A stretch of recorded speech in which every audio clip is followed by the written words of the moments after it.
Clic en el coco, ideas que transforman. Hay historias de superación, de sueños que se cumplen, y en casi todas hay un punto donde aparece una oportunidad y hay alguien que tiene la capacidad de observarla y subirse a esa oportunidad. Y más que eso, ser quien se requiere para que esa oportunidad sea un hecho. Hoy tenemos como invitado a Santiago Misraji, que es gerente general de Grupo Posto 5. Seguramente si no conoces este nombre, sí conoces algunos de sus artículos, porque son licenciatarios, entre otras cosas, de los artículos de Disney, ¿no?, en su Magic Store. Te damos la bienvenida, queremos saber un poco más de esto y queremos saber cómo fue que este proyecto llega a donde está hoy. Estoy con Edu, que es mi coequiper de siempre, y bueno, queremos escucharte. Bueno, muy bien. Bueno, buenas tardes. Les cuento un poquito más de este grupo. Es un grupo armado de una empresa familiar que nosotros tenemos y que fuimos gestando a lo largo de los años. Hace 50 años que tiene historia nuestra empresa y nuestra familia en el rubro de la indumentaria. Luego voy a contar un poquito más cómo arrancó todo esto, pero hoy de lo que se trata el grupo es la unificación de distintas marcas que nosotros tenemos, ¿no? Lo ponemos dentro del marco de grupo como para entender que hay distintas unidades de negocio y distintas marcas las cuales estamos llevando adelante y la verdad que con orgullo creciendo día a día, ¿no?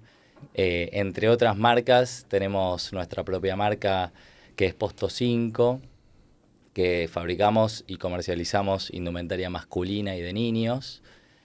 Después por el otro lado tenemos la marca nuestra también, Magic Store, donde tenemos la licencia de Disney, de Marvel, de Nickelodeon, de Sega, de Hello Kitty, de Warner y varias más, donde fabricamos y comercializamos indumentaria de Disney, de Marvel y de todas las que recién mencioné para toda la Argentina y que también tenemos locales, Magic Stores en la Argentina y tenemos franquicias y bueno, y vamos creciendo y vienen a representar lo que es un Disney Store cuando uno lo ve en Orlando o en Miami o en el mundo, ¿no?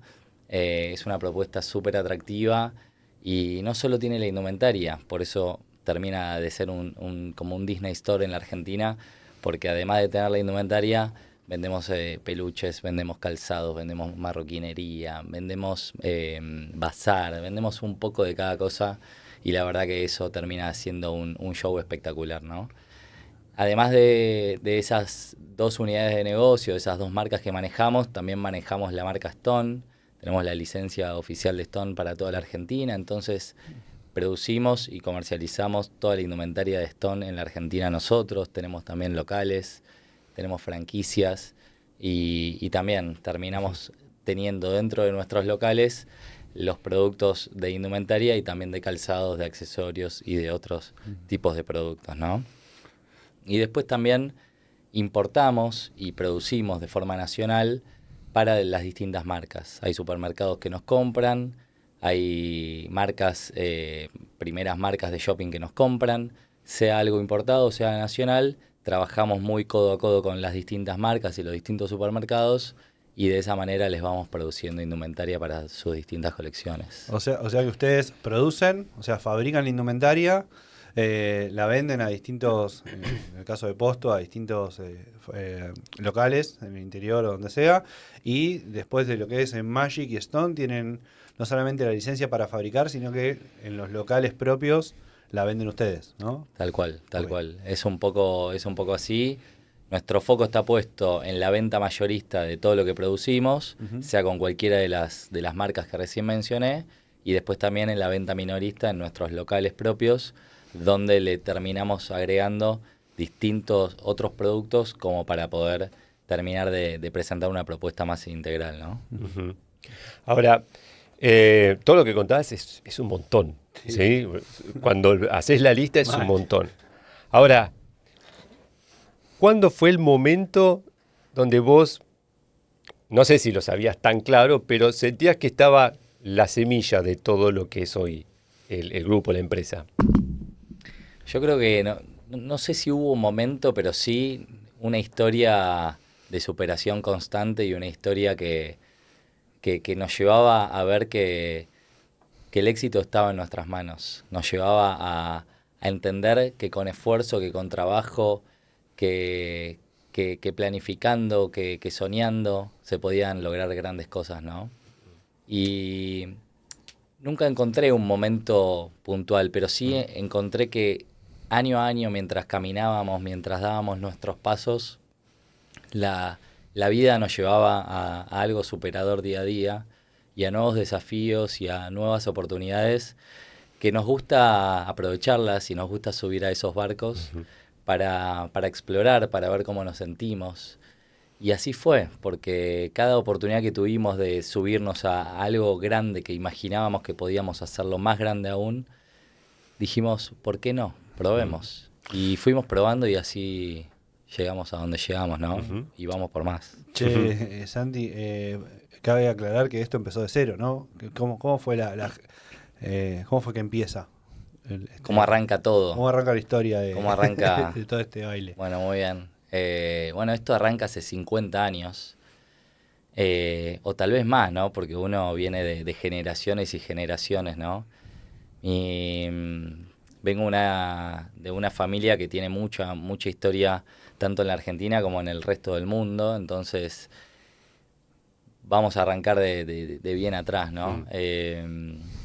Mis abuelos paternos son argentinos. Uno nació en Goya Corrientes, mi abuela nació en el 11.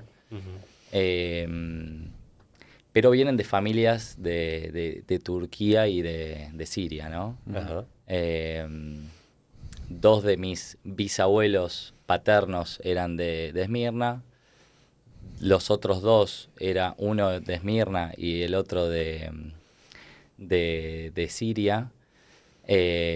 Y bueno, y vinieron a raíz de las distintas guerras que hubieron en el mundo, la Primera Guerra Mundial, donde estaba involucrado Turquía, Claro. Siria y demás, en pos de no estar en la guerra en ese momento, terminaron emigrando, y cuando terminan emigrando, terminan llegando a la Argentina como para arrancar un nuevo camino. ¿Esos fueron tus bisabuelos o tus abuelos los que Mis vinieron? bisabuelos. Tus bisabuelos, ok. Por ende, después mis abuelos paternos nacen acá en la Argentina. Claro. La verdad que una historia muy rica y muy importante, y bueno, ahí arranca, digamos, el área de mi papá, ¿no? Digamos, Claro. cómo llegamos acá con mi papá, ¿no? Y por el lado de mi mamá, el papá era de la isla de Rodas. En ese momento la isla de Rodas era de Italia. Ujú. Mi abuela era de brasilera, de Río de Janeiro. Y en ese momento todo era por presentación de las familias, ¿no? Claro, En ese Claro, momento, se manejaban. todo, o sea, Te casaban por carta. sí, tu casamiento Ya provenía estaba de... predestinado, Sí. ¿no? Bastante. Sí, sí. Y ya desde muy temprano también, o sea, 14, 15 años ya te decían, vos te vas a casar Con tal, sí. con tal persona. Sí. Y un poco así fue, ¿no? Porque mi abuelo materno vino a la Argentina y fue a una fiesta. Mi abuela materna vino con su papá a esa misma fiesta. Ahí se conoció con mi abuelo materno. Charlaron durante 2 años por carta. Era toda la comunicación que podía haber, que era por carta. Hasta que en algún momento mi abuelo se viene acá a la Argentina. Mi abuela también se viene acá a la Argentina. Y arrancan un camino desde cero solos acá. O sea, no, sin nadie. Desde cero solos acá. O sea, con familias en otros lados del mundo. Y así llegan, con una mano atrás, con una mano adelante, sin tener nada, tanto los paternos como los maternos sin tener absolutamente nada, porque cuando llegas a otro país es porque lamentablemente tuviste que irte de Claro, otro tú dejaste mucho. dejaste mucho, desde lo afectivo, monetario, laboral, desde todo punto de vista, han dejado todo para emigrar, ¿no? Y arrancó así, un poco la historia familiar, donde acá mi abuelo paterno tenía una sociedad con sus hermanos, donde fabricaban suéteres. Hacían O suéteres. sea que todo empieza fabricando suéteres. Todo empieza fabricando suéteres. O sea, no tanto lo que hoy estamos haciendo, sí indumentaria, Sí. Claro. pero los suéteres y un rubro muy específico de suéteres. Y el suéter tiene un proceso productivo un poco largo, se hace muy, muy tedioso todo el proceso productivo como para dar la vuelta. Entonces, Claro. con el correr del tiempo, fuimos migrando o fueron migrando hacia la producción de productos un poco más sencillos que pudiera uno dar la vuelta un poco más rápida, ¿no? Que pudiera uno fabricarlo más rápido y para Venderlo cobrarlo más rápido, cobrarlo más rápido Exacto. y volver a fabricar. Ujú. Claro. Entonces arrancaron con los suéteres, había mucho especialista italiano acá, tejían muchos suéteres acá. Y bueno, en un determinado momento mi abuelo decide hacer una sociedad con mi tío Dani, y hace una sociedad que se llama Creaciones Dani, Perdón, ese es tu tío, es el hermano de tu papá. el hermano de mi papá. Bien. Creaciones Dani hacia suéteres. Exacto. Tiene exacto. nombre Tiene, claro, negocio de suéteres. Creaciones, porque el creaciones se usaba mucho en todo lo que era en un momento, en los Era. 70, 80. Yo me acuerdo de muchos negocios, varios, creaciones, y te vendían suéteres o te vendían ropa de mujer, ¿no? Ropa femenina, blusas, polleras y todo eso. Sí, hubieron ciertos conceptos que, bueno, a lo largo de la historia fueron cambiando, ¿no? Claro. Cómo lo iban llamando, Claro. ¿no? Bueno, y lo primero que hicieron, y ahí sí, vuelvo a decir, o sea, arrancaron de cero literal al punto que les voy a contar ahora. Fueron a Paso del Rey, a una localidad, a una fábrica, a comprar un rollo de tela celeste, un rollo de RIP, y un rollo de RIP celeste y un rollo de RIP rosa. Con un rollo de RIP celeste volvió mi tío, con un rollo de RIP rosa volvió mi abuelo. Volvieron en tren, uno con cada rollo, fueron a su casa, Hicieron lo que tenían que hacer. fueron a la habitación de la casa que vivían en Villarroel y Tames, levantaron la cama que tenían, pusieron una mesa de corte ahí, encimaron las telas de esos dos rollos, cortaron, estamparon un caballito tipo de ajedrez y con eso arrancó esta historia. Con remeras, cuello redondo, con un caballito de ajedrez de RIP. El RIP es como si fuera el jersey, pero es el que se utiliza más en los cuellos, que a veces contiene lycra, a veces no. Y en definitiva, un poco arrancó toda la historia con remeritas con un caballito de ajedrez. Ahí arrancó todo. Estamos hablando del año más o menos 1966 aproximadamente. Y arrancó toda una historia súper linda con un montón de vaivenes, porque la Argentina nos lleva a tener vaivenes en lugar de estabilidad Sí. a largo Claro. plazo, pero una historia muy rica y muy linda, donde con el correr de los años mi papá se suma a la empresa, se suma sin ánimo de sumarse en un primer momento, pero a raíz de que mi abuelo estaba mal de salud, ya estaba enfermo, se tuvo que sumar. Se sumó un poco porque mi tío le insistió, mi abuelo no quería saber nada, déjalo a Carlos se llama mi papá, déjalo a Carlos que estaba estudiando para contador público, estaba trabajando en un estudio contable, estaba trabajando también en la contabilidad de un tío que él tenía. Y déjalo a Carlos que estudie, porque no todos tenían la posibilidad de estudiar. Y antes estudiar era tal vez un privilegio y más se pensaba en trabajar para poder traer un mango a casa, ¿no? Y después de haberle insistido, logró que mi papá en 1976 se sume a la empresa Y bueno, y fueron creciendo, fueron arrancando a producir un poquito más, un poquito más, un poquito más. Recuerdo alguna anécdota que mi papá, en ese momento, no muchos producían indumentaria, no muchos. Entonces, de repente, los que producían le iba medianamente bien. Y, por ejemplo, habían hecho un corte, recuerdo, pongámosle, de 100 prendas, 100 remeras, les fueron a entregar al cliente, vamos a decir en 11, y cuando estaban volviendo, mi papá se entera de que acababa de llamar el cliente. No había celular en ese momento, y acababa de llamar. ¿Qué habrá pasado? ¿Qué habrá pasado? ¿Qué le entregué mal? Claro. Entonces le dice, no entregamos nada mal. Las vendió todas. Ya las vendió todas, quiere que le volvamos a producir el doble. Genial. Algo hermoso, Qué bueno eso, Dios. Algo Qué buen hermoso, momento. algo que ya no ocurre hoy, Claro. pero bueno, son esas cosas y esas cosas que uno recuerda como pequeñas anécdotas que te permiten ir creciendo, ¿no? Claro, son indicios que te muestran cómo es por acá, ¿no? Claro.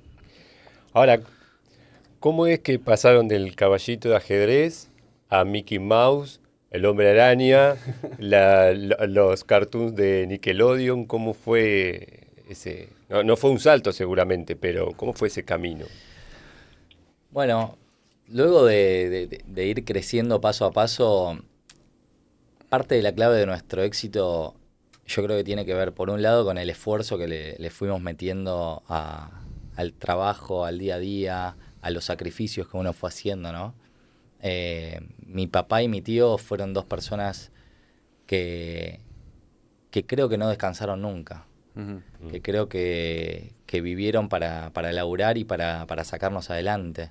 Recuerdo que mi papá dijo, antes de tener un peso, dijo, yo quiero tener 4 hijos.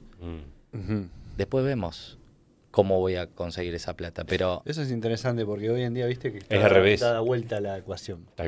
Tal cual, lo vivo en carne propia. Es tremendo, ¿no? Pero digo, o sea, esa mentalidad que también mi viejo y mi familia la repiten, ¿no? Como ustedes son, el mensaje es como medio cuando estamos en reunión familiar, ustedes son muy cómodos, quieren tener todo servido antes de forzarse, ¿viste? Claro. Y yo no sé si es así, pero digo, ellos se ocupaban de la familia y el resto, sí, con mucho esfuerzo, mucha dedicación, Sí. mucho sacrificio, pero es secundario y después viene, ¿viste? Es como es el concepto. Hoy en día la sociedad es al revés, no, pará, yo quiero tener mi economía de tal manera, mis viajes de tal manera, mi cosa, y después, si eso está ok, bueno, ahí encaro Ahí la familia. pensamos. Como que hay una inversión de... Sí, se de la invirtió, prioridad. esa...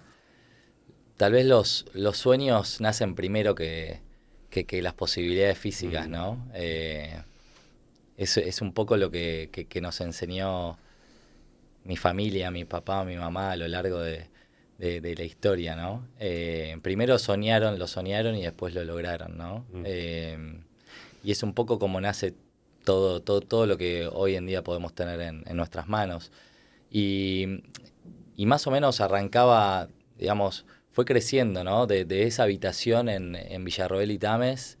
Después pasaron a tener un local en Canning y Santa Fe. Después un local donde podían producir, ¿no? Claro. Y de producir ahí, uno va necesitando más espacio Claro, sí. para crecer. Cuanto uno más espacio tiene, más posibilidades de crecimiento tenés. Entonces después pasaron a otro local donde podían fabricar también, en Miguel Ángel y San Martín. Y mientras se encontraron ahí con un amigo de Dani, de mi tío, ese amigo les dijo, era corredor de una fábrica de camisas. Y ese amigo le dijo, ¿querés que te presente a los corredores de mi empresa?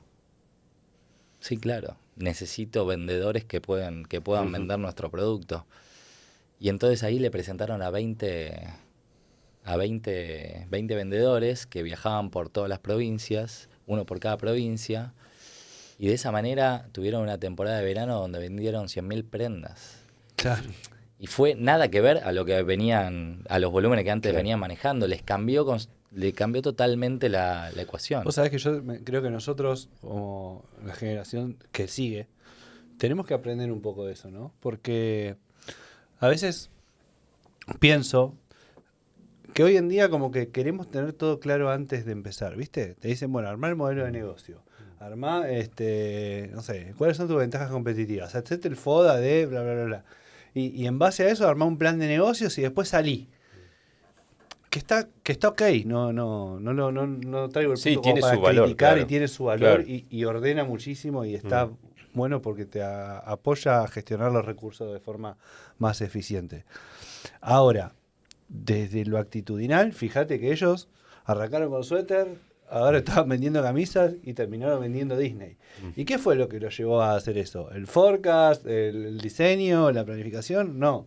Fue la osadía y las ganas de emprender y de ir avanzando. Entonces, Y hay algo más, me parece, que es algo que no es una habilidad debilitada, digamos, hoy en sí, día, devaluada. digamos. devaluada, que es la capacidad de conversar y hacer relaciones. Ujú.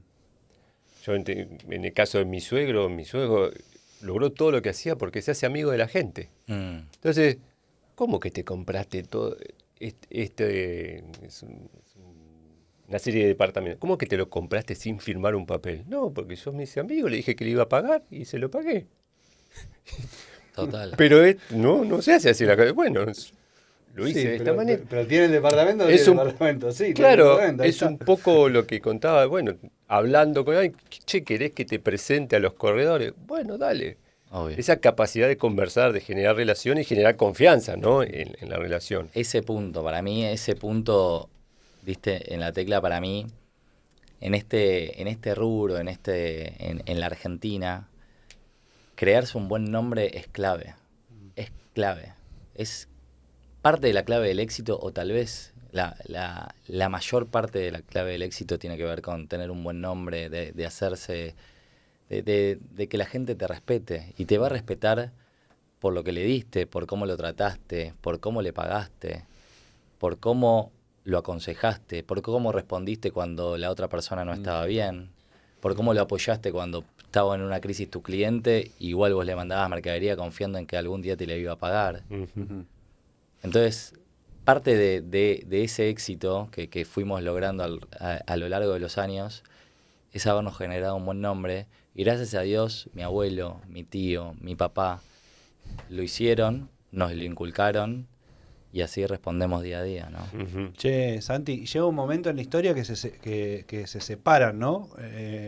O que tu tío va para un lado, tu viejo sigue por otro. ¿Eso se da respecto a una crisis, a la crisis del 2001, algo de eso? ¿O cómo fue ese momento? No. Mira, contando un poquito más lo de la historia, ya desde cuando en algún momento de la historia se cruzan con algún otro amigo, como bien decíamos, que manejaba una inmobiliaria, ese amigo les dice, la calle Avellaneda va a ser un buen futuro shopping, digamos, Sí. ¿no? Va a haber mucho local el día de mañana. Habían 7, 8 locales, estamos hablando de años 79. 7, 8 locales. Claro. Ok, vayamos a Avellaneda. ¿Cuándo explotó Avellaneda? ¿En el 2000? ¿Antes? Yo creo que 2000, 2005, sea, pongámosle 2005, Claro. por ahí empezó a 25 años explotar. antes, Sí, más o menos. 25 años antes. Y fue un gran polo de indumentaria, Claro. la calle Avellaneda, ya desde el año 79, entonces ya desde muy temprano habíamos arribado ahí, con 7, 8 locales ahí. Y la verdad que ahí también se creció mucho y seguía fortaleciéndose la industria, porque nosotros siempre fuimos industriales, siempre produjimos nuestros productos, y algún que otro producto fuimos comprando a algún otro proveedor, pero en la generalidad siempre eran nuestros productos. Hasta que en el año 94 ya no se podía fabricar más en la Argentina. Era una época donde se fomentaba la importación más que la producción nacional, Ujú. y lamentablemente ahí No daban los números. no daban los números. Mi papá y mi tío ahí tuvieron que cerrar un montón de de locales y demás, y tuvieron que cerrar la fábrica. Y ahí terminó la fabricación para nosotros. ¿Qué es lo que pasó? Año 95, con lo poco que quedaba, con ese pequeño resto que quedaba debajo del colchón, pudieron alquilar un local en Pueyrredón 259, en 11, y ahí arrancó un nuevo camino de compra-venta de indumentaria, donde le comprábamos a un montón de proveedores y donde lo vendíamos en ese local. Y de un local en el año 95, a los 7, 8 meses ya teníamos 8 locales. Y tenía que ver con también una necesidad familiar. ¿Cuál era la necesidad familiar?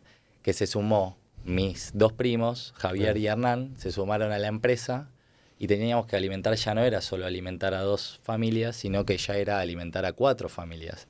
Entonces, cuando uno tiene esa necesidad, y antes por eso hablaba también de alimentar a 4 hijos, como mi papá soñaba en algún momento de su vida, cuando uno tiene la necesidad de generarlo, buscas la manera de generarlo. Y la manera que encontraron de generarlo era abrir más bocas de venta. Lo lograron, ya a los 7, 8 meses tenían esos 8 locales y perduraron durante varios años. 97, 98, mis primos se van hacia una segunda marca que habían armado con mi papá y mi tío, que se llama Onda Shop, donde venden todo lo que es el billutería y demás, para las mujeres principalmente. Y ellos siguen por su camino, mi papá y mi tío siguen por el camino de la indumentaria. Después en el año 2005 llego yo a la empresa, yo tenía 17 años, y ahí fue que armamos la parte de indumentaria de vuelta, la fabricación de indumentaria de vuelta. O sea, hasta ese tiempo, desde el año 94 hasta el 2005, fue compra-venta. A partir del 2005 que entraste vos, dijeron, bueno, ahora vamos a volver a fabricar. Para ese momento seguía tu tío también, ¿no? Seguía mi tío, mi tío siguió hasta ya. el año 2016 con nosotros. Claro. Y ahí en el 2005 mi papá le dijo a mi tío, esto no va a dar para que Santi se desarrolle, busquemos alguna manera de poder volver a abrir la fábrica. Mi tío no quería saber más nada. Cuando uno se la da fuerte, como pasó en el 94, claro, decís, prefiero ser más conservador, quizás, sí. Claro. Tenían los 8 locales hasta ese momento. Y bueno, después de mi papá de insistir, para que su hijo se desarrolle, volvieron a abrir la fábrica, arrancamos con 3.000 poleras, que teníamos un Morley ahí guardado. Arrancamos con poleras, con 3.000 prendas, y así fuimos de vuelta creciendo día a día, hasta que fuimos también creciendo y cambiando las formas de trabajar para cada día crecer un poquito más, ¿no? ¿Y cómo es que llegás a la gerencia? No por el rol, sino por lo que implica y la responsabilidad que eso conlleva. Siempre pienso que llego desde muy abajo a la gerencia, ¿no? Nosotros cada fin de año terminábamos de estudiar, y te estoy hablando desde los 5 o 6 años que tengo, que yo me iba a la fábrica de mi papá a ayudar, a los locales a ayudar. Para nosotros diciembre es sagrado para nosotros. Es el mejor mes del año, porque claro, tenemos Navidad, tenemos fin de año. Gracias a Dios los locales ayudan mucho a poder vender bastante. Entonces yo ayudaba donde se me necesitaba, ¿no? Mi papá me llevaba, ¿no? Más allá de que uno quiera estar con mi papá y demás, mi papá me hizo trabajar desde muy chiquito para que entienda lo que era el esfuerzo y el sacrificio, y para que aprenda principalmente, ¿no? Y era por decisión mía que yo iba a dar una mano, pues sentía que mi papá lo necesitaba. Y entonces, de pegar etiquetas cuando era muy chiquito, pegaba etiquetas para ponerle el código de barra a cada etiqueta, de ayudar a vender a un vendedor, o de atender directamente yo al cliente, de estar detrás de la caja para poder cobrar en cada Navidad y demás. Me fui haciendo, me fui formando, claro, fui tratando con la gente, fui tratando con el personal. Tenía 15 años y ya lidiaba con gente que tenía 40 años en la empresa y tenía 60 años de edad. me fui armando y empecé con lo que les comentaba, pasé a diseñar las colecciones, pasé a lidiar a negociar con proveedores, pasé a viajar a China para poder también no solo fomentar la industria nacional, sino también lo que podíamos traer de afuera para traer algún valor agregado. Pasé a negociar contratos, pasé a negociar alquileres y de a poco cada una de las cosas que fui haciendo en la vida y que mi papá y mi tío me fueron llevando a hacer dentro del área de trabajo, me llevó a tener la experiencia necesaria para hoy poder manejar el grupo, ¿no? Sí, es interesante porque conociéndolo a Santi, hay un montón de cosas que son muy admirables ya desde lo actitudinal, desde ser chico. Pero me gustaría que les cuentes, acá esto de las horas extras que hablábamos antes de arrancar, ¿te acordás? De las horas extras que Que yo... no te pagaban. Ah, ok. Bueno, me pasó que en el 2005, en el 2005 yo, 7 de marzo del 2005, arranco firmemente a trabajar en la empresa, ¿no? Terminé la secundaria, me pude tomar un tiempo de descanso, digamos unos meses desde diciembre a marzo, para poder arrancar con toda el 7 de marzo del 2005. Y ahí arranqué a trabajar más firmemente y compartía el horario con lo laboral y lo universitario, ¿no? Yo soy contador público y bueno, tenía que dividir mi tiempo en tres cosas. La universidad, lo laboral y la recreación, el deporte y demás que tanto me gusta. Entonces mi día a día se divide así. La realidad es que al lado de mi papá y mi tío, que son animales de trabajo, que para ellos no hay un feriado, no había un sábado, no había un domingo y demás, porque lo necesitaban, ¿no? No por una cuestión de ambición, sino por una cuestión de necesidad y de cultura. El sacrificio siempre estuvo muy impregnado en nuestras venas. La realidad es que yo sentía que tenía que seguir trabajando. No me podía ir a jugar un partido o hacer otra cosa, o tomarme un día para poder estudiar. Estudiaba y siempre me fue bien, pero trataba de destinarle la mayor cantidad de tiempo posible al trabajo. Y entonces, cuando arranco, tenía un sueldo tranquilo. Y de repente veía que tal vez los otros empleados cobraban por horas extras por venir un feriado a laburar o por venir un sábado, un domingo y demás. Yo no. Bueno, hasta que una vez se lo planteo a mi papá. Yo no era de plantear cosas, pero una vez le digo, pa, ¿por qué yo no? Y me dice, la verdad que tengo armado otra cosa para vos y algo que me queda siempre de mi papá es que su generosidad es infinita. Tanto la de mi papá como la de mi mamá lo mamamos de muy chiquito y sin tener nada y con muy poco tiempo en la empresa, repartió con mi tío, que también mi tío muy generosamente me lo dio. Se quedó mi papá con el 45%, mi tío con el 45% y a mí ya me participaron con el 10% de la empresa. Y de esa manera, obviamente, representaba mucho más eso. Claro, que las horas extras. No, pero es interesante porque cómo las oportunidades llegan sin que uno las pida, ¿no? Muchas veces. Y cómo a veces estamos mirando el árbol y no miramos el bosque, ¿no? O sea, te dieron algo que era mucho más grande que lo que vos estabas aspirando y que quizás no te lo esperabas y que también requiere su responsabilidad, ¿no? Porque hay que hacerse cargo de ese 10% con 18, 19, 17. Sí, 17. ¿Entendés? Eso también conlleva Tal cual. Su responsabilidad y bueno, y evidentemente la ha demostrado, porque si no, no se lo hubiesen dado. Y hoy en día está acá y con la empresa funcionando, así que la decisión fue acertada, sí, claro. creo yo. Sí, un poco tomando tus palabras, a veces no es que pedís hay oportunidades que aunque las pidas no llegan porque no las generaste, ¿no? Y creo que él, a partir de su compromiso de estar ahí, generó ese 10% de forma por ahí involuntaria. No es que deliberadamente lo hiciste para eso, pero muchas veces vamos generando cosas que nos traen beneficios y también vamos generando cosas que muchas veces no nos gustan, Claro, ¿no? sí, sí, sí, Pero sí, está sí. bueno esto de ir explorando, ¿no? Que es lo invisible que de alguna manera expresa esto que pasa, ¿no? Sí. Santi, y contanos un poco cómo es que llega Disney. ¿Cómo es que llega Disney a Posto? ¿Cómo es que empieza esta locura de Magic? Y los datos de color, ¿no? Bueno, ¿cómo fue y qué es lo que te piden? ¿Cómo es ser alguien que le fabrica a Disney? Ok, muy bien, muy bien.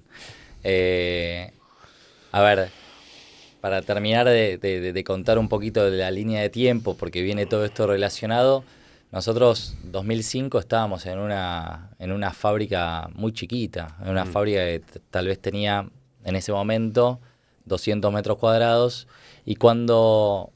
y donde tal vez mi oficina, yo estaba con otras 3 personas en la misma oficina y era una oficina muy chiquita. Y yo veía que cada vez que entraba un paquete, cada vez que entraba teníamos que sacar el paquete que estaba en la estantería y poner este paquete y ese paquete reacomodarlo en otro lado. Hacíamos un doble proceso, porque ya habíamos guardado un paquete y ahora lo tenemos que sacar y poner otro paquete. Veía que nuestras posibilidades de crecimiento estaban limitadas al espacio que teníamos. Un poco lo que le pasó a lo largo de la historia a mi papá y a mi tío, ¿no? Que de repente tuvieron que ir mudándose para Claro. tener mejores proyecciones, ¿no? Y bueno, y de 200 y pico de metros cuadrados que teníamos en 11, pasamos a... Y con los miedos que eso Mm. implicaba, Claro. porque había miedos, porque mi papá no se quería ir de 11. Mi papá quería seguir ahí, no, pero los proveedores nos conocen, vienen acá, las oportunidades nos llegan acá, estamos cerca de todo, estamos cerca de nuestros locales. Y yo entendía que para crecer teníamos que ir a otro lado. Entonces, a raíz de todo eso, buscamos una nueva planta. Fue en Caballito, o sea, estábamos a unos 20, 30 minutos de 11. Pero bueno, pasamos de una planta de 200 y pico de metros, pasamos a una planta de 900 metros, después la agrandamos a 1500 metros. Y eso nos permitió despegar también. Ver que había muchas más oportunidades si teníamos un espacio mucho más grande, ¿no? Cuando vos tenés más espacio para crear, más espacio para guardar, más espacio para ver, che, y si ponemos ahí un showroom, no teníamos Claro. un showroom, pero Claro, ya claro. teníamos nuestra marca que era Posto 5, pero no teníamos un showroom. Claro. Ahora Y- podés tener un showroom y la gente que venga, que lo vea y que se imagine Claro. cosas ahí adentro, ¿entendés? Claro. Total. Dinamiza. Entonces, ¿Ahí fue que empezaste a viajar a China o ya viajabas? empecé a viajar ahí. Claro. Empecé a viajar ahí. Estamos hablando de esto año 2010 y ya en el 2012 ya empezamos a viajar. Y bueno, y eso te abre te abre la cabeza, ¿no? El viajar, el conocer. Yo ya fui 17 veces para China y veo Wow. que es un mundo que constantemente me sigue sorprendiendo. Yo fui hace 6 meses, volví a ir ahora, la semana pasada acabo de volver de China, y de 6 meses para acá cambió. Y decís, Claro. pero las cosas no cambian en 6 meses. Bueno, China cambia en 6 meses. Claro, qué zarpado. Es hermoso. Ujú. Y bueno, te sorprende. Y la verdad que lo lindo de China es que terminamos decorando nuestras colecciones, no solo con lo que fabricamos acá, sino también lo que Pero que podemos traes traer de afuera. afuera. Sí, sí, sí, sí. Pero bueno, un poquito ayornando la pregunta a cómo arrancó Disney y demás, nosotros al tener más espacio y más oportunidades teníamos más capacidad productiva y al tener más capacidad productiva buscamos nuevos clientes y se fueron sumando los supermercados y se fueron sumando empresas de afuera que querían producir y se fueron sumando ¿Para qué empresas año estábamos nacionales. ahí? Y pongámosle aproximadamente 2010. 2010, ok. Fue antes del bloqueo de las importaciones, ¿verdad? Sí, fue antes. Sí, acá se fomentó durante mucho tiempo toda la producción nacional y hacia allá estábamos orientados siempre. Y siempre tuvimos una pata afuera, desde el 2012 tuvimos una pata afuera. A nosotros nos pasó medio lo mismo. O sea, nosotros teníamos pata. A ver, siempre compramos y vendimos, ¿sí? Arrancó así, después pasamos a importar. Y después en el año 2013, creo que fue 2014, sí, no sé si antes de 2014, creo que fue 2013, si no me equivoco, que fue el cierre de las importaciones. Ahí armamos la fábrica. Armando la fábrica pudimos seguir importando. Nos dieron cupo. Y eso nos permitió tener una pata en cada lado. Porque claro, fabricamos algunas cosas, pero seguíamos importando. Y eso nos dio esa... Bueno, viste que a veces es como vos decís, el camino se hace al andar y uno se va adaptando a lo que el contexto le permite. Entonces, la empresa que mejor se adapta es la que termina a veces sobreviviendo o estabilizándose o permaneciendo en el tiempo. Y eso de tener una pata en cada lado nos permitió, bueno, ahora, por ejemplo, se abren las importaciones, bueno, nosotros tenemos la estructura para volver a ese esquema, ¿no? Tal cual. La gimnasia y los proveedores y todo. Bueno, seguimos por ahí.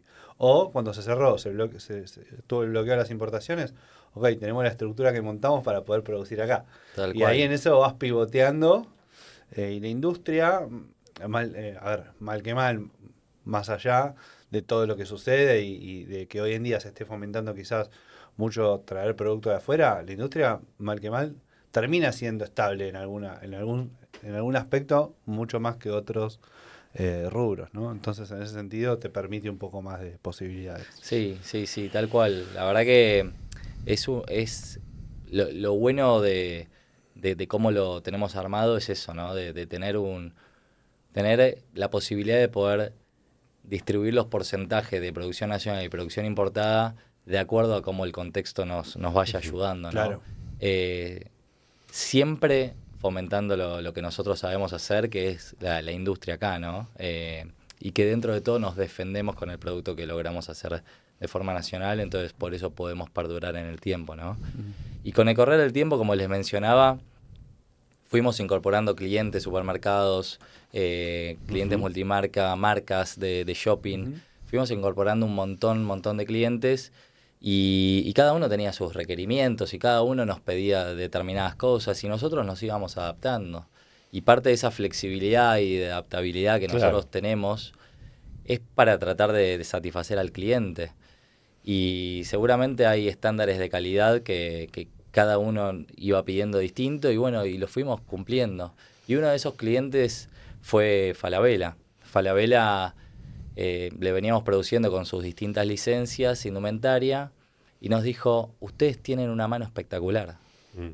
Amamos la mano que ustedes tienen, amamos el trato, tienen mucha fortaleza en lo que ustedes hacen. ¿Por qué no tratamos de auditar su empresa para que pueda pasar una auditoría de Disney? ¿No? Dijimos, bueno, muy bien, vamos a hacerlo. Adaptamos nuestra empresa. Es muy bueno, perdón que haga el paréntesis, cómo no se achican a ninguna, ¿no? Claro. Cómo eso de ir al frente como a ver, sí, y después veo cómo. Obvio. Es eso También lo actitudinalmente, ¿no? También lo que entiendo que hay una cultura de excelencia, digamos, Claro. ¿no? A veces está ese discurso, esa creencia de que, bueno, hacer lo mínimo indispensable y sacarle el mayor provecho a esto, y es un modelo, y el otro es, vamos a hacer lo mejor que podamos, digamos, y porque el valor que creamos trasciende lo que estamos entregando, ¿no? Que es esto, de poder demostrar que hacías las cosas con una calidad destacable que después te lleva a generar, digamos, esta oportunidad, ¿no? de al menos ser auditado por una marca tan grande. Sí, sí, la verdad que no nos achicamos con los desafíos, amamos los desafíos, son oportunidades, es parte del éxito que fuimos obteniendo a lo largo de los años, ¿no? Y ese desafío nos lleva a crecer, pero no nos lleva a crecer monetariamente, nos lleva a crecer como fábrica, como personas, como empleados, como profesionales. Y eso es lo que nos permitió ser auditados por Disney. Hay un estándar de calidad que nosotros tenemos que tener. Claro. Y hay una auditoría y un nivel de producción que tenemos que respetar para ser Disney. Y lo logramos. Lo logramos y en eso nos vemos reflejados. ¿Qué te piden, por ejemplo, para poder te piden fabricar Disney? Te piden millones de cosas, millones, pero te piden un montón de cosas para llegar a ese estándar de calidad que uno necesita y para también tener responsabilidad social, para cuidar a tu gente, para que no pueda pasar, para que no pueda haber ningún tipo de daño en la gente ni en las prendas que nosotros fabricamos, para que lo estamos representando a Disney, ¿entendés? Entonces, lo que nos piden es en pos de poder cuidar la marca y en pos de poder tener una fábrica mejor, ¿no? Y, por ejemplo, te miden el nivel de intensidad de la luz, te miden la contaminación sonora, te miden hasta el agua del tanque de agua, cuán potable es. Claro. Te miden hasta mínimos detalles porque hay un tal nivel de excelencia que uno tiene que tener Es espectacular. que hacia allá nos llevó Claro. y nos permitió llegar gracias a esas exigencias que tienen.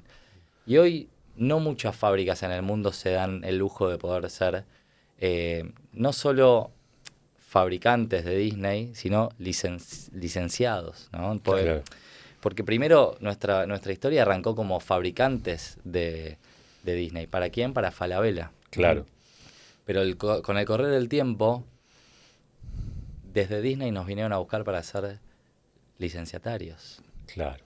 Y ahí fue donde arranca Magic Store, donde arranca este nuevo mundo que hoy es tan exitoso y que logramos con toda esta impronta de fabricar indumentaria de Disney, con lindos diseños, con todo lo que podemos hacer de forma nacional, con todo lo que podemos traer de afuera, con el agregado de poder agregar accesorios como peluches, como gorras, como calzado, como marroquinería y muchas más cosas.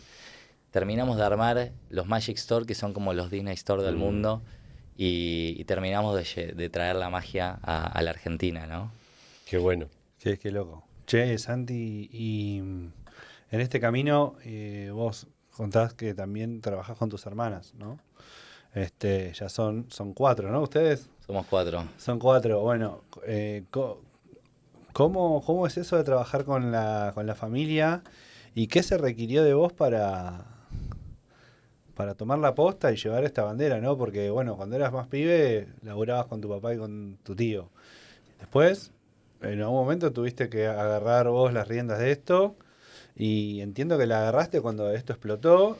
Tuviste que, no sé, algo tuviste que haber aprendido para poder llevarlo adelante, ¿no? Sí. Y haberlo hecho crecer.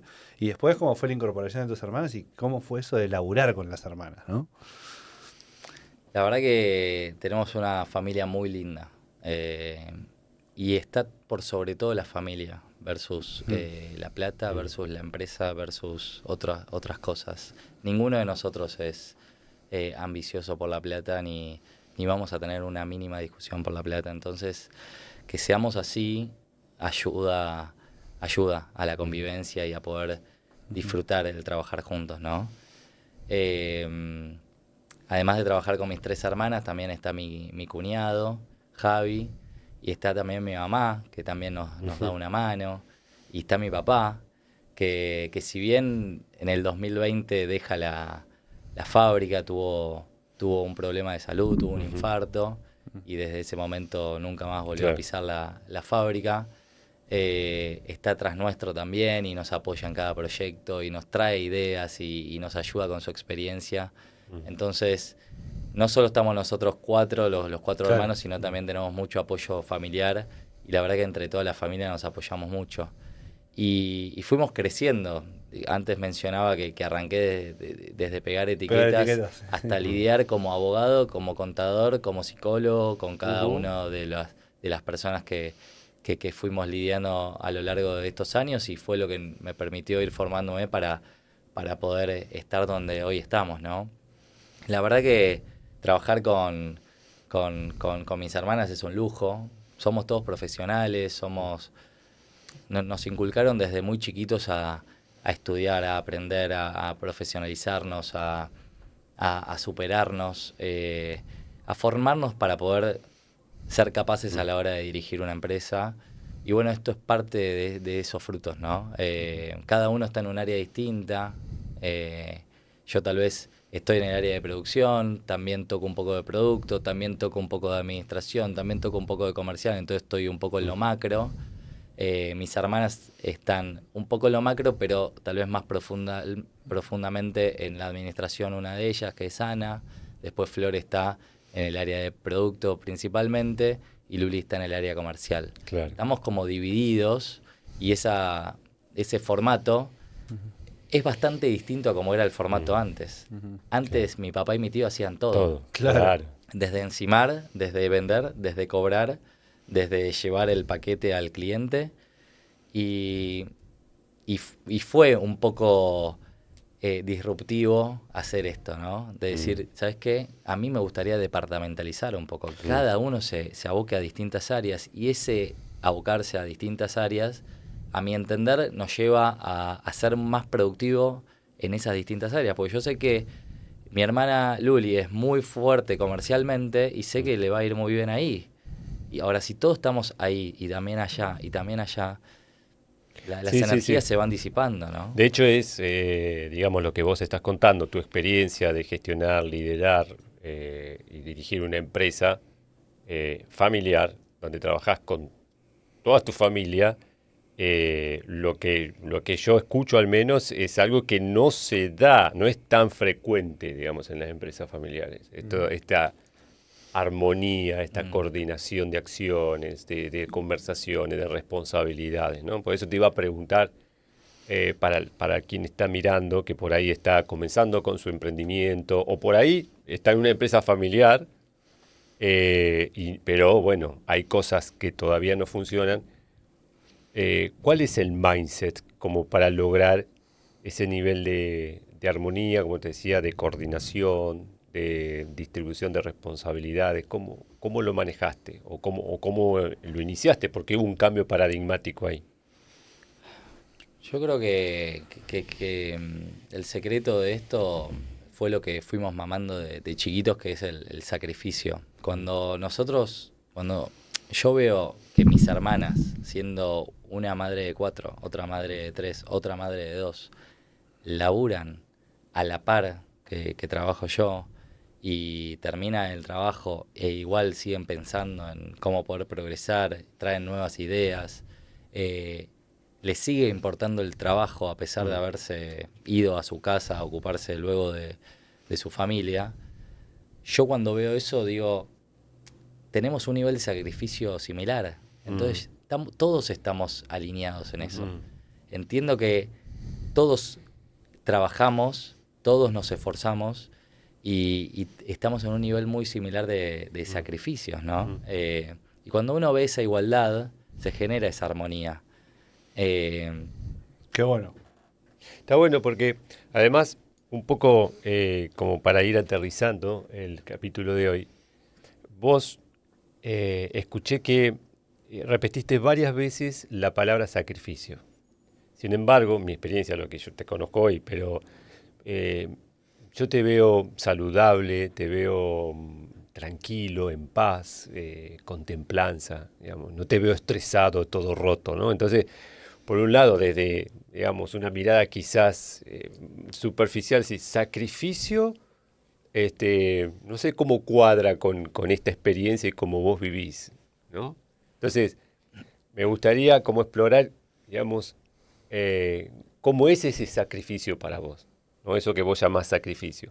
Bueno, mi papá, mi tío volvían, o sea, para vender tenía que viajar.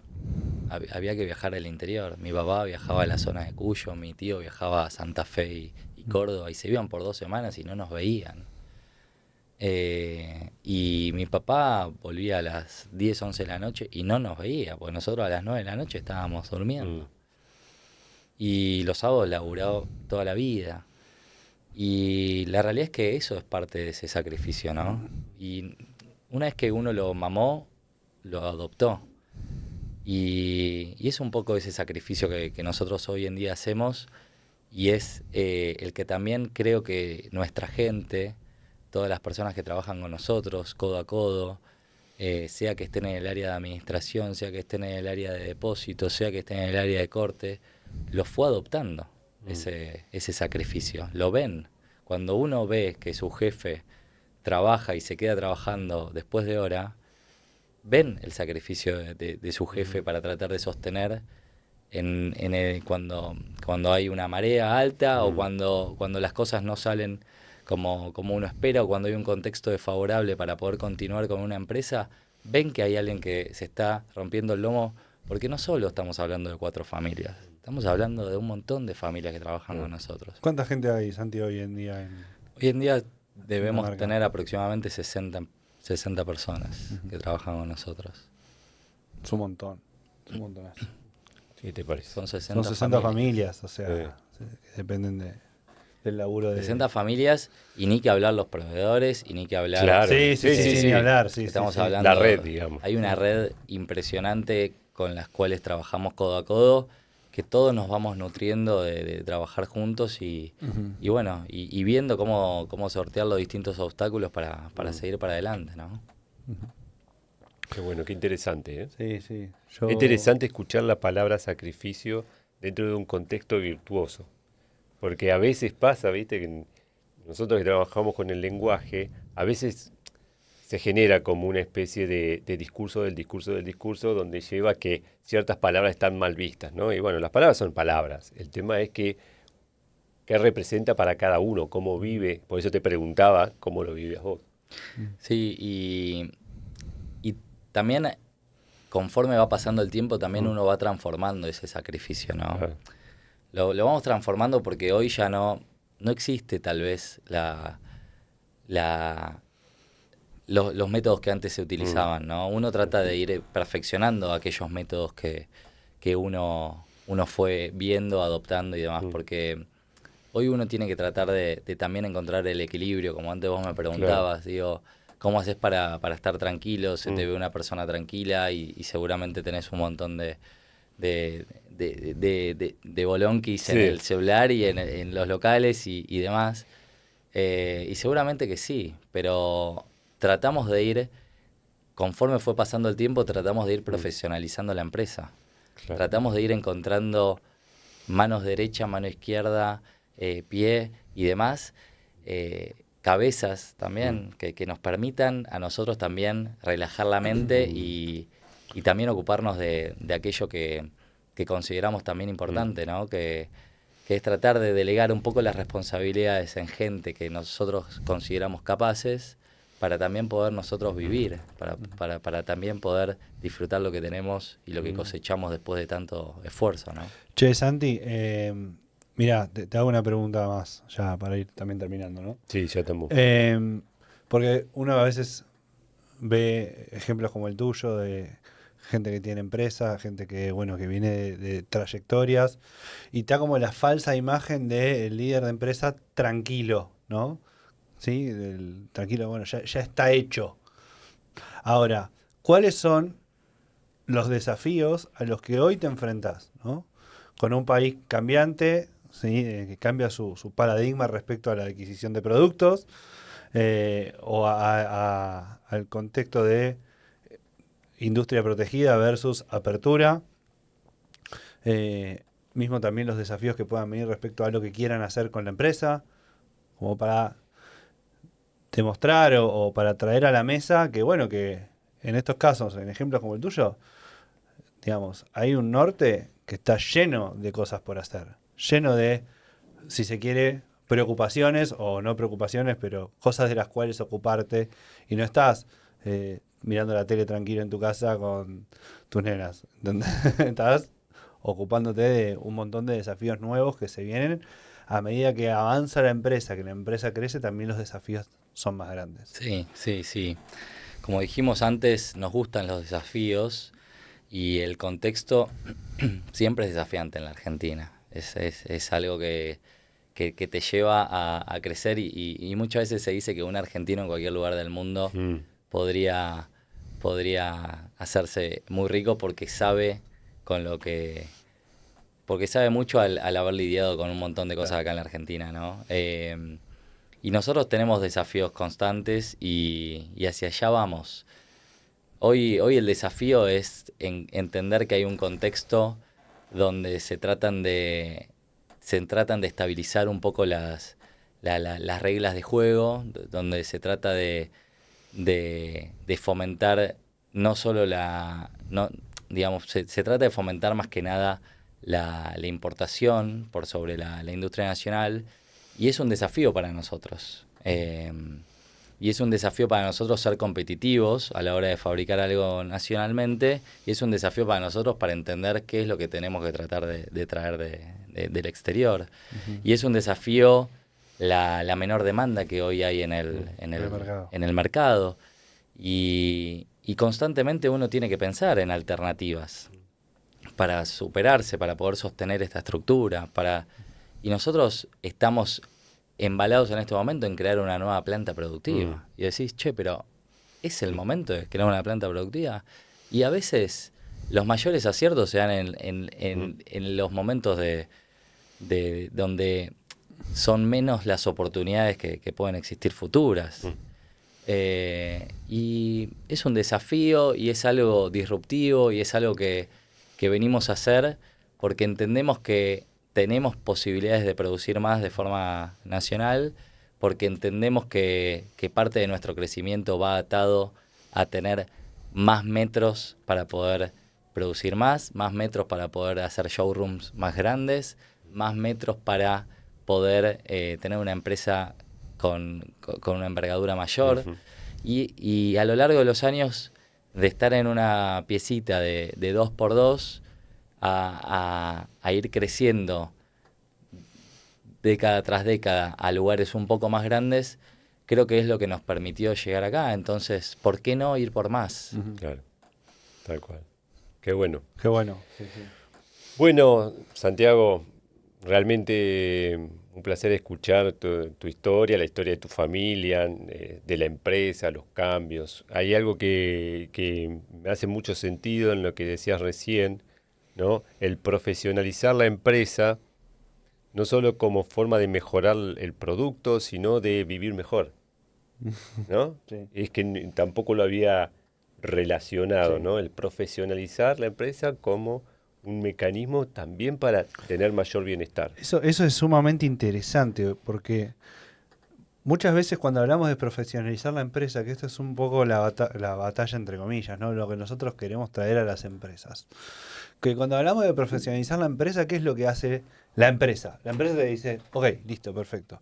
Vamos a ver cómo la profesionalizamos. Contrata a alguien de recursos humanos y empieza, o una consultora o lo que sea, y empieza a hacer procesos y procedimientos, ¿no? Entonces, bueno, ahora vos, estos van a ser tus objetivos, estas van a ser tus tareas, esta va a ser tu evaluación de desempeño. Vos tenés que dividir esto entre estas dos personas. Te arma todo el organigrama, pum, ahora hacelo. Ahora, lo que sucede es que entre esa idea y lo que pasa después, no hay match muchas veces, ¿no? Entre lo que se escribió en un papel y lo que pasa en la realidad. ¿Por qué? Porque esa profesionalización no viene necesariamente, o sea, no es únicamente referida a lo técnico. Para que suceda eso, tenemos que trabajar sobre las habilidades más soft, más blandas, ¿no? Las habilidades que tienen que ver con el liderazgo, lo que tiene que ver con la comunicación, con la resolución de conflictos, con el mindset, ¿no? Claro. Esto de cómo cambio la mentalidad para que me permita hacer estas cosas que hasta ahora no pude hacerlas, ¿no? Para que haya oportunidades que hasta ahora no vi ni siquiera, y preguntas que ni siquiera me hice. Un cambio de mentalidad fue departamentar, no sé si está bien dicho, sí, la empresa, en lugar de que tu viejo y tu tío hagan todo el tiempo, ¿no? Que ellos quizás ni siquiera se lo preguntaron. Entonces, venimos a traer luz o a poner foco en eso, ¿no? En cómo cambiar el mindset para poder profesionalizar. Y parte del cambio de ese mindset es tener en claro para qué es la empresa. La empresa es para porque capaz que no sé, pero digo, capaz que tu viejo cuando le pasó lo que le pasó en el 2020, cambió el mindset, ¿no? Che, ¿para qué tengo esto? Son hitos que te llevan a hacerte muchas preguntas. Y ahí, bueno, tenés la posibilidad de cambiar, ¿no? Porque la empresa tiene que estar al servicio tuyo. Sí. No vos al servicio de la empresa y que eso te quite la familia, ¿viste? Pasa esto, hay grandes empresarios que le mirán las vidas y están rotos. Sí, están rotos. fuimos siendo flexibles a lo largo de la historia y fuimos tratando de adaptarnos al contexto y ayornándonos a la modernidad, ¿no? Ya no se trataba de todos hacer todo, sino que se trataba un poco de poder dividir mejor las tareas para que cada uno pueda sacar lo mejor de su área. Y es un poco lo que logramos y es un poco lo que también permite esa paz mental, ¿no? Porque si no, estás todo el tiempo. Sin duda que hay temas en cada área, pero imagínate estar en todos los temas. Claro. Es imposible. No estás en nada. Sí, no estás en nada. Entonces, lo fuimos logrando conforme fue pasando el tiempo y no fue fácil porque veníamos trabajando con la otra generación y la otra generación tenía sus ideas y su cultura y demás y nosotros teníamos que cambiar un poco esas ideas y la cultura. Y lo fuimos logrando y lo fuimos poniendo a poquito. Antes, invertir en nuestra marca era un gasto para la generación de mi papá, de mi tío. Era un gasto, lo veían como algo que no vas a poner publicidad, es un gasto, no vuelve nunca más esa plata. Sí, vuelve y es una inversión. Para nosotros es una inversión, no es un gasto. Claro. Y así fuimos cambiando y adaptándonos y haciendo entender a todo aquel que trabajaba con nosotros que para superarse había que ir ayornándose al contexto, teníamos que cambiar la cultura, teníamos que cambiar distintas áreas para poder profesionalizarlas y hacia allá fuimos y hacia allá nos fuimos capacitando y hacia allá fuimos estudiando y lo fuimos de a poquito, paso a paso lo fuimos armando todos juntos. Okay. Bien, espectacular. Esto de paso a paso, de justamente darnos cuenta que no podemos todo de la noche a la mañana, que necesitamos, digamos, elegir también qué batallas librar, ¿no? Y de qué manera modelar esos cambios. Así que muy interesante esto de lo que contás, cómo lo vivís, ¿no? A mí yo me quedo con esto de tu historia y lo que compartiste, cómo vos vivís el liderazgo. Y cómo también te relacionás con los desafíos, ¿no? Desde una inteligencia relacional, me sale esa palabra, no sé por qué, pero me parece muy importante porque es alguno de los temas que muchas veces nosotros abordamos en nuestro podcast. Santiago, muchas gracias por estar con nosotros. Gracias. Ha sido un placer. Gracias. Edu. Nos vemos la próxima. Nos vemos la próxima. Gracias. Saludos. Gracias. Creep en el coco, ideas que transforman.